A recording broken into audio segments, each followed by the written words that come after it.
Just doing some Bigboy maintenance on model 4019 limited edition model, and taking the body off because I've got a problem with the smoke generator on the front. It's failed, one of the smoke gens on the front, so to get it out I've got to take the body off. So you take off one of these caps about here, reveals a nice screw.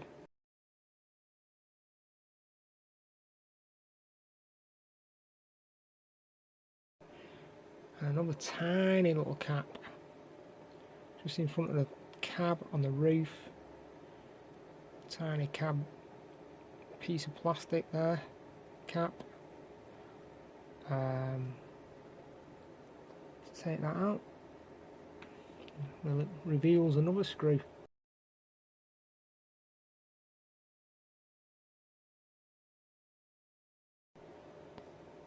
I'm going to take it off. I've never had one of these bodies off before, so I'm going to have a look now. So the two screws are off, and apparently you just pull it up from the centre like that and reveals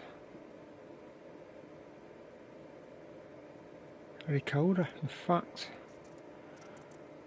pleased to see 21 pen decoder which can be upgraded.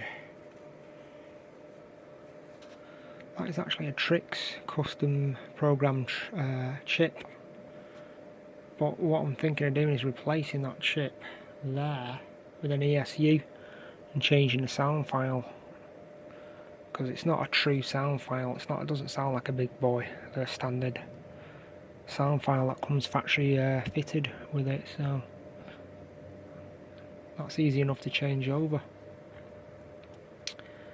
And we have the high efficiency silent run motor somewhere behind there.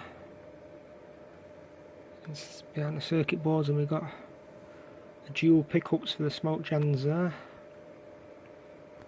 The body is all metal. And you've got the cab light built in the circuit board there, and all the wiring runs along. Very nicely done. So I get access to one of the knackered, failed smoke gens. You've got to be careful putting the body back on because there's a lot of very fine detail on this. But nice to see the inside.